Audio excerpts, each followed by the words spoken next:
Le mariage est annulé. Je ne t'aime plus. Xavier l'avait dit assez fort pour que toute la terrasse du restaurant de fruits de mer de Cannes l'entende.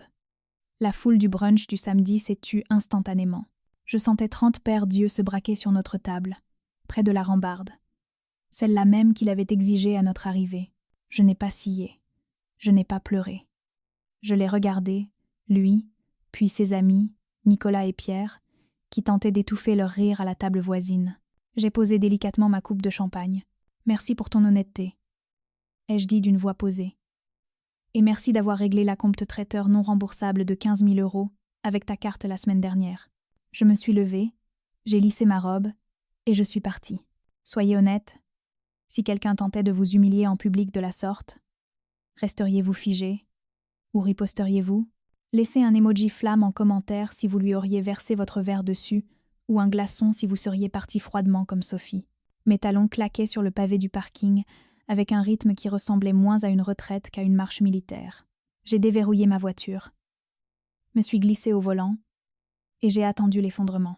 J'attendais les larmes, l'hyperventilation, le poids écrasant du rejet qui devait me couper le souffle, mais l'effondrement n'est jamais venu. Au lieu de cela, assise dans le silence de ma berline, regardant une mouette picorer un emballage jeté au sol, j'ai ressenti une terrifiante clarté. J'ai revu la scène au restaurant. J'ai revu le visage de Xavier. Ce n'était pas de la tristesse. Ce n'était pas du regret. C'était de l'anticipation. Il attendait que je me brise. Il avait amené un public parce que ma douleur devait servir de validation à son ego. Dans mon métier, on apprend à repérer les faiblesses structurelles avant que le bâtiment ne s'élève. Mais dans les relations, parfois, on ne voit les plans que lorsque la démolition commence. J'ai réalisé à ce moment-là que ce n'était pas juste une rupture. C'était un schéma que j'aurais dû reconnaître il y a des années. Les psychologues appellent cela la phase de rejet. C'est l'étape finale du cycle narcissique, où l'abuseur cherche à dévaluer publiquement la victime pour valider sa propre supériorité. Il ne voulait pas seulement me quitter, il voulait détruire ma crédibilité pour qu'en partant, il passe pour le survivant d'une folle, plutôt que pour le méchant de l'histoire. Il voulait une scène. Je lui ai donné le silence. J'ai démarré le moteur et pris l'autoroute vers le nord, direction Nice. Alors que la côte défilait floue par la fenêtre, j'ai commencé à passer en revue le grand livre comptable des 4 dernières années. Je ne pensais pas aux promenades romantiques ou aux anniversaires. Je pensais au bilan financier. Je pensais au mariage à 85 000 € qu'il avait exigé, un spectacle guindé que je n'avais jamais voulu. Je voulais une petite cérémonie dans un jardin botanique à Èze. Il voulait la grande salle de bal du Carlton, parce qu'il devait impressionner ses investisseurs. Je pensais à ma carrière. Je suis architecte paysagiste. Je conçois des parcs urbains durables qui insufflent de la vie dans les jungles de béton. Mais pour Xavier, mon travail n'était qu'un joli passe-temps. Dans les soirées, il me présentait toujours comme étant dans la déco, laissant les gens supposer que je choisissais des coussins plutôt que de concevoir des systèmes de drainage complexes pour des quartiers entiers. Il avait besoin d'un trophée, pas d'une partenaire. Alors j'avais tamisé ma lumière pour tenir dans son ombre. Je pensais aux 8 000 € que je lui avais virés l'année dernière pour couvrir une erreur bancaire qui s'était avérée être une dette de jeu. J'avais payé pour sauver son image. Pourquoi suis-je restée? La question me rongeait alors que je sortais de l'autoroute. Étais-je faible? Étais-je stupide? Non. J'étais une économiste du cœur, piégée par le biais des coûts irrécupérables. C'est ce principe économique dangereux qui vous convainc de continuer à investir dans un projet en faillite, simplement parce que vous y avez déjà tant mis. Vous vous dites que si vous tenez juste 1 an de plus, faites un sacrifice de plus, un compromis de plus, l'investissement finira par porter ses fruits.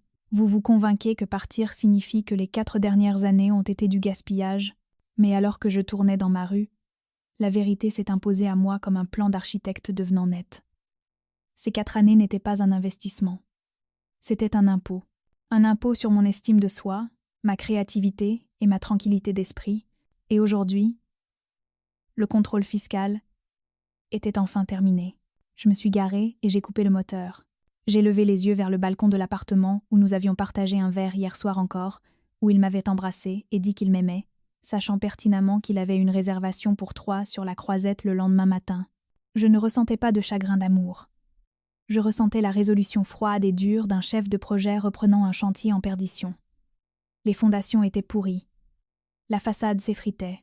Il était temps de passer le bulldozer et de construire quelque chose de nouveau. Mon appartement aurait dû être un sanctuaire.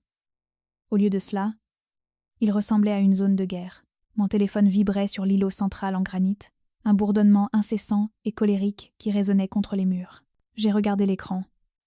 17 appels manqués. 42 SMS.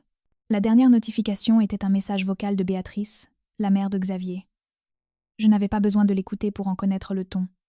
Ce ne serait pas des condoléances, ce serait une évaluation de performance. J'ai appuyé sur lecture, mettant le haut-parleur pour que le venin puisse s'aérer dans la pièce. Sophie. Xavier m'a appelée. Honnêtement, je ne peux pas dire que je sois surprise. Je lui ai dit il y a des années que ton manque d'ambition finirait par devenir un boulet. Tu l'as poussé à bout. Maintenant, ne fais pas de scandale. Nous avons une réputation dans cette ville, même si ce n'est pas ton cas. Règle ça avant que la saison des galas ne commence. Clic. J'ai fixé le téléphone. Pendant des années, les commentaires passifs-agressifs de Béatrice sur mon petit boulot de jardinage avaient érodé ma confiance. Maintenant, les masques tombaient. Ce n'était pas juste une rupture. C'était une expulsion familiale coordonnée. Puis les SMS de Xavier ont commencé à affluer, en rafale. Tu es sous le choc. Réponds. Tout le monde rit de toi, Sophie. N'aggrave pas les choses. Arrête de m'ignorer. Tu agis comme une folle. Il me provoquait. Il avait besoin d'une réaction. Il avait parié 1 000 € sur mes larmes, et mon silence lui coûtait de l'argent. Il voulait que je crie, que je supplie, que j'envoie un mur de texte pour me défendre, afin qu'il puisse le montrer à Nicolas et Pierre, et dire « Vous voyez, elle est instable ». J'ai tendu la main vers le téléphone, mais je n'ai rien tapé. Je ne l'ai pas bloqué. Je n'ai pas répondu. J'ai initié la méthode de la pierre grise. C'est une tactique psychologique utilisée pour désarmer les personnalités toxiques. Vous ne vous battez pas. Vous n'expliquez pas. Vous devenez aussi inintéressante et inerte qu'un galet gris et lisse. Pour un narcissique qui se nourrit d'approvisionnement émotionnel, l'indifférence n'est pas seulement une défense, c'est de la kryptonite. En refusant de fournir le carburant de la colère ou de la tristesse, vous les affamez. J'ai regardé sa petite bulle de frappe apparaître et disparaître, attendant un combat que je ne lui donnerai jamais. Au lieu de cela, j'ai ouvert mon ordinateur portable et j'ai sorti le contrat du Foie Club de la plage. J'ai fait défiler les arrangements floraux et les options de menu jusqu'à ce que je trouve la clause financière. Clause 4B. En cas d'annulation, l'acompte de 15 000 € est non remboursable. Xavier le savait. Il comptait là-dessus.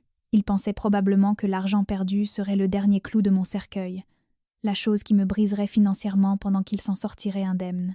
Mais j'ai lu la ligne suivante. Toutefois, l'édit acompte est entièrement transférable à toute date d'événement, dans les 12 mois, à condition que le titulaire principal du compte autorise le changement.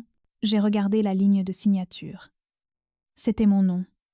Xavier avait utilisé sa carte de crédit pour étaler sa richesse, mais il avait mis le contrat à mon nom pour éviter les maux de tête administratifs. J'ai pris mon téléphone et j'ai composé le numéro de la coordinatrice du lieu. Club de la plage, service événementiel. Bonjour, c'est Sophie. J'ai une réservation pour une réception de mariage le mois prochain. Oh, Sophie. Oui, nous sommes si impatients. Avez-vous besoin d'ajuster le nombre d'invités ? En fait, dis-je, ma voix calme, professionnelle, la voix d'une femme qui construit des gratte-ciel, pas celle d'une femme qui s'effondre. J'ai besoin de faire un léger pivot. Le mariage est annulé. Il y eut un hoquet à l'autre bout du fil. Oh mon Dieu, je suis tellement désolée. Nous pouvons. Ne soyez pas désolée, l'interrompis-je. L'acompte est transférable, n'est-ce pas ? Eh bien oui, mais... Bien. Je ne veux pas annuler la date. Je veux repositionner l'événement. Garder le champagne. Garder le lieu. Mais annuler les roses blanches. J'aurais besoin de quelque chose de beaucoup plus structurel. Et envoyer la facture mise à jour à moi, pas au marié. J'ai raccroché. Xavier voulait une réaction. J'allais lui donner un événement. L'arrogance est un défaut dans n'importe quelle conception. Elle crée des angles morts. Elle vous fait supposer que la structure tiendra simplement parce que c'est vous qui l'avez construite. Xavier était arrogant. Il avait changé son mot de passe Netflix 10 minutes après avoir quitté le restaurant. Une mesquinerie conçue pour piquer. mais il n'avait pas changé le mot de passe de notre stockage cloud partagé. Il supposait que j'étais trop illettré technologiquement. Ces mots. Il oubliait que j'utilise des logiciels de CAO pour modéliser des quartiers entiers. Naviguer dans un dossier Dropbox n'est pas exactement de la physique quantique. J'ai ouvert mon ordinateur et je me suis connecté. L'écran brillait de la lumière bleue de ses secrets. J'ai commencé par le dossier intitulé « Mariage ». Je m'attendais à trouver des reçus. Être un brouillon de ses vœux. Au lieu de cela, j'ai trouvé un document intitulé « Liste de notifications prioritaires ». C'était un tableau. Des noms, des numéros de téléphone et un script prêt. Écrit. J'ai pris la décision difficile de mettre fin aux fiançailles. Sophie lutte contre une certaine instabilité personnelle, et bien que je l'aime, je ne peux pas m'ancrer à quelqu'un qui refuse de grandir. Je l'ai lu 2 fois. Le redatage montrait qu'il l'avait écrit il y a 3 semaines.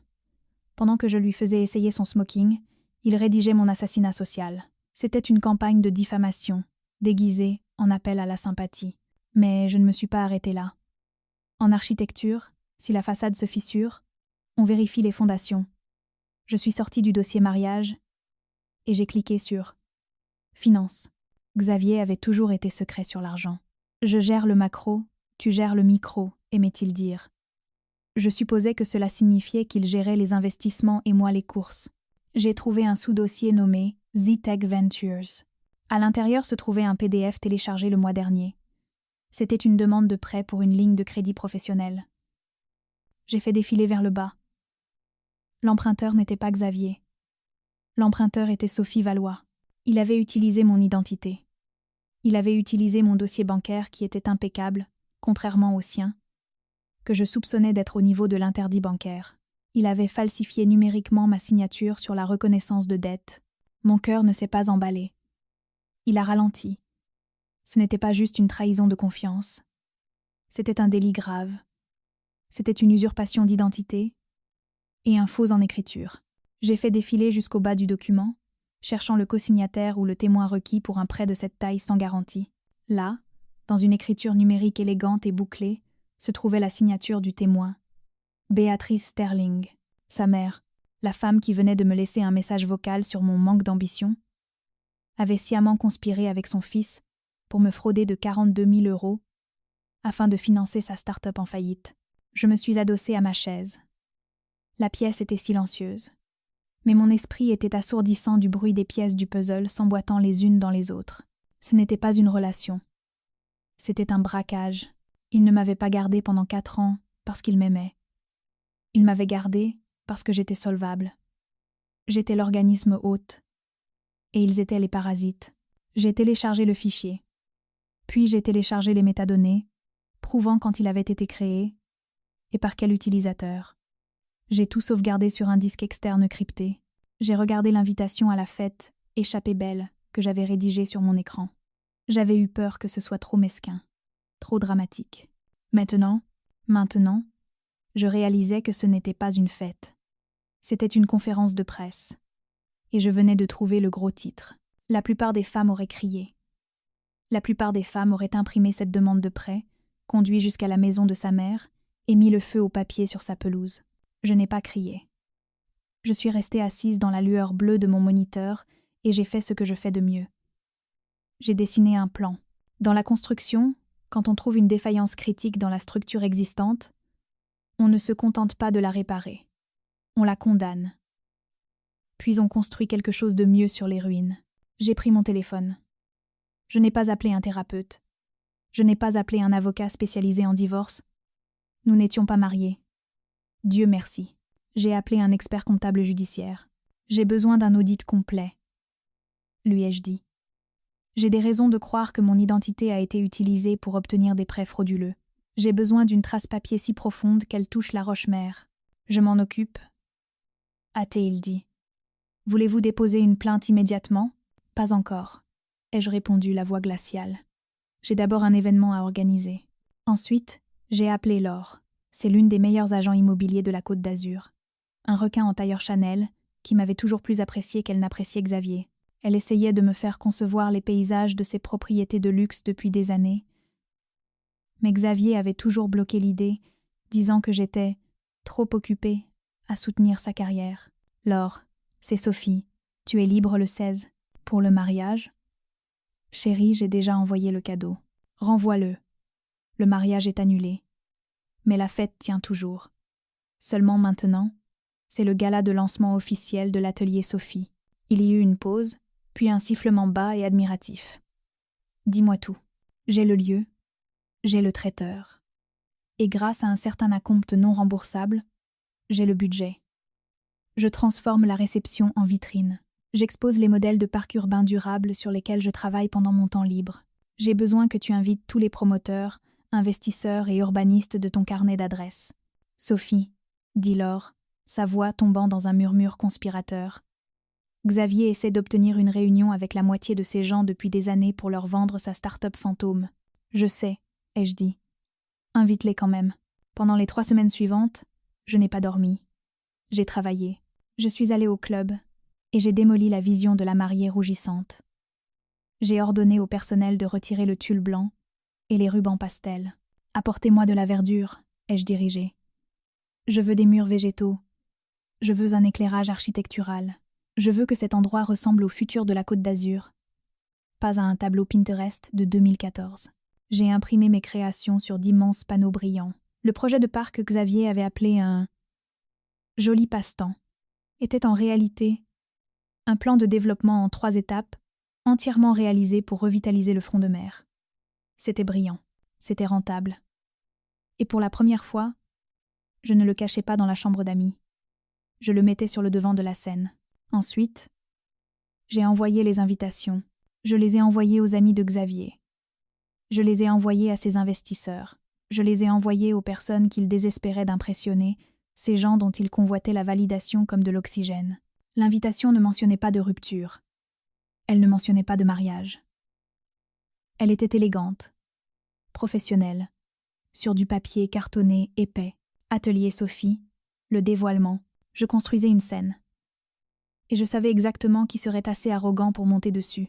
Le soir du gala, le Foie Club de la plage Foie ne ressemblait pas à un lieu de mariage. Des murs vivants de fougères et de plantes grasses grimpaient sur les piliers. L'éclairage architectural coupait l'espace en angles géométriques nets, mettant en valeur les immenses panneaux d'affichage de mes conceptions. L'air sentait l'eucalyptus et le sel marin, pas les roses fanées. La salle était pleine. Laure avait assuré.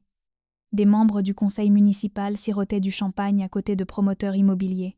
Des investisseurs pointaient mes rendus du doigt, hochant la tête de cette manière lente et délibérée, qui signifie qu'ils calculent le retour sur investissement. Je portais une combinaison émeraude sur mesure qui me donnait l'impression d'être une PDG, pas une mariée. Je me déplaçais dans la salle, serrant des mains, expliquant les systèmes de drainage et les canopées vertes. Je n'étais pas Sophie la fiancée. J'étais Sophie l'architecte. Puis, les portes se sont ouvertes à la volée. Xavier était là. Il portait son smoking de mariage. C'était une vision bizarre, discordante, un homme habillé pour l'hôtel s'incrustant dans un lancement d'entreprise. Il avait l'air débraillé, sa cravate de travers, ses yeux scannant la pièce avec une énergie frénétique. Il avait clairement bu. Derrière lui, j'ai vu Béatrice jeter un coup d'œil, comme si elle venait de sentir quelque chose de pourri. La salle s'est tue. Les murmures se sont éteints. Tous les yeux se sont tournés vers l'homme en smoking debout, dans l'encadrement de la porte d'un gala professionnel. « Sophie !» a-t-il crié, sa voix légèrement pâteuse. « C'est quoi ce bordel ?» Il a marché dans la salle, passant devant les investisseurs, devant les membres du conseil municipal. Il a pointé un doigt tremblant vers le bar ouvert. « Tu dépenses mon argent !» a-t-il hurlé. « C'est mon acompte. C'est ma fête. » Il a arraché une coupe de champagne à un serveur qui passait et l'a descendu d'un trait, claquant le verre sur le plateau. « J'ai payé pour ça! Vous buvez tous à mes frais !» La foule regardait, stupéfaite. C'était l'effondrement nerveux qu'il m'avait prédit, se produisant en temps réel. Mais à l'envers. C'était lui qui s'écroulait. C'était lui qui faisait une scène. Je n'ai pas tressailli. Je n'ai pas reculé. Je me suis avancée au centre de la pièce, radieuse et calme. « Bonsoir, Xavier. » ai-je dit, ma voix portant clairement sans microphone. « Je suis ravie que tu aies pu venir. J'ai quelque chose pour toi. » J'ai fait signe à une assistante, qui m'a tendu un sac cadeau noir élégant. Xavier l'a fixé, la confusion luttant contre sa colère. Pendant une fraction de seconde, j'ai vu un éclair d'espoir dans ses yeux, l'espoir délirant d'un narcissique qui pense qu'il peut encore gagner. Peut-être pensait-il que c'était une offre de paix. Peut-être pensait-il que c'était la bague. Il a arraché le sac de ma main. « C'est quoi ça » a-t-il ricané. « Ouvre-le » ai-je dit. Il a plongé la main à l'intérieur et en a sorti une pile de documents agrafés. « C'est un rapport de fraude » ai-je annoncé, ma voix stable et froide, atteignant chaque coin de la salle, concernant le prêt de 42 000 € que tu as contracté en mon nom le mois dernier. Un hoquet de surprise a parcouru la salle. Béatrice, debout près de la porte, a blêmi. Et en dessous, ai-je continué, se trouve le reçu du lieu. L'acompte de 15 000 € que tu as mis sur ta carte, puisque le contrat était à mon nom, je l'ai légalement converti en avoir. J'ai fait un pas de plus, baissant la voix juste assez pour qu'elle soit intime, létale. Je n'ai pas perdu un fiancé, Xavier.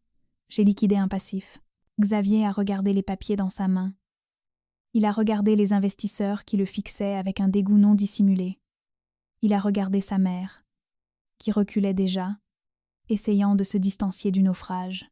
Il a ouvert la bouche pour parler.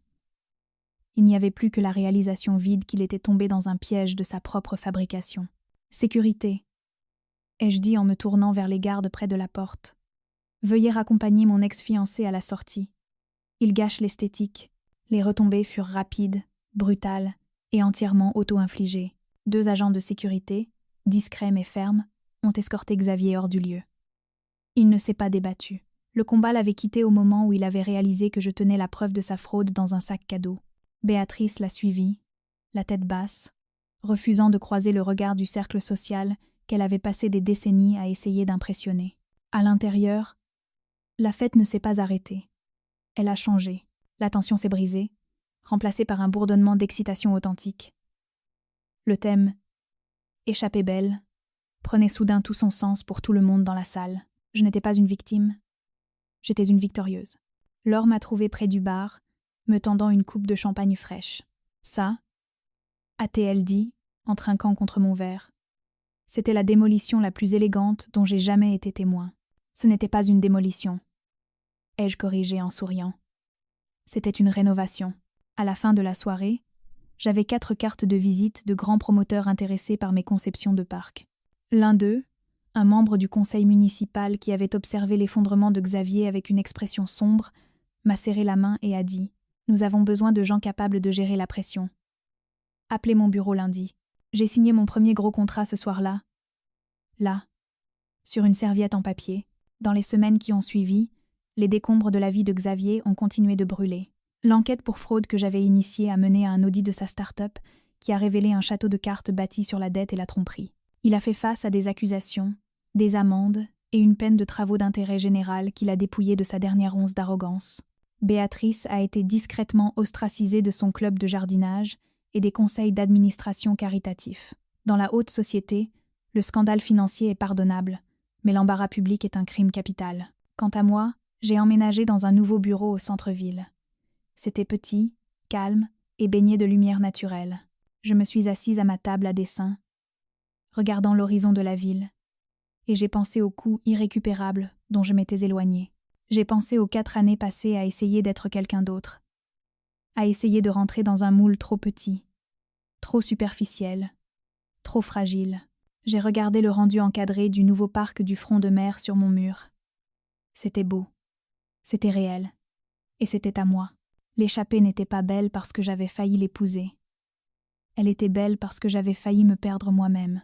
Êtes-vous déjà resté dans une situation juste parce que vous y aviez déjà investi tant de temps? Partagez votre histoire d'échappée belle dans les commentaires. Rappelons-nous qu'il n'est jamais trop tard pour partir.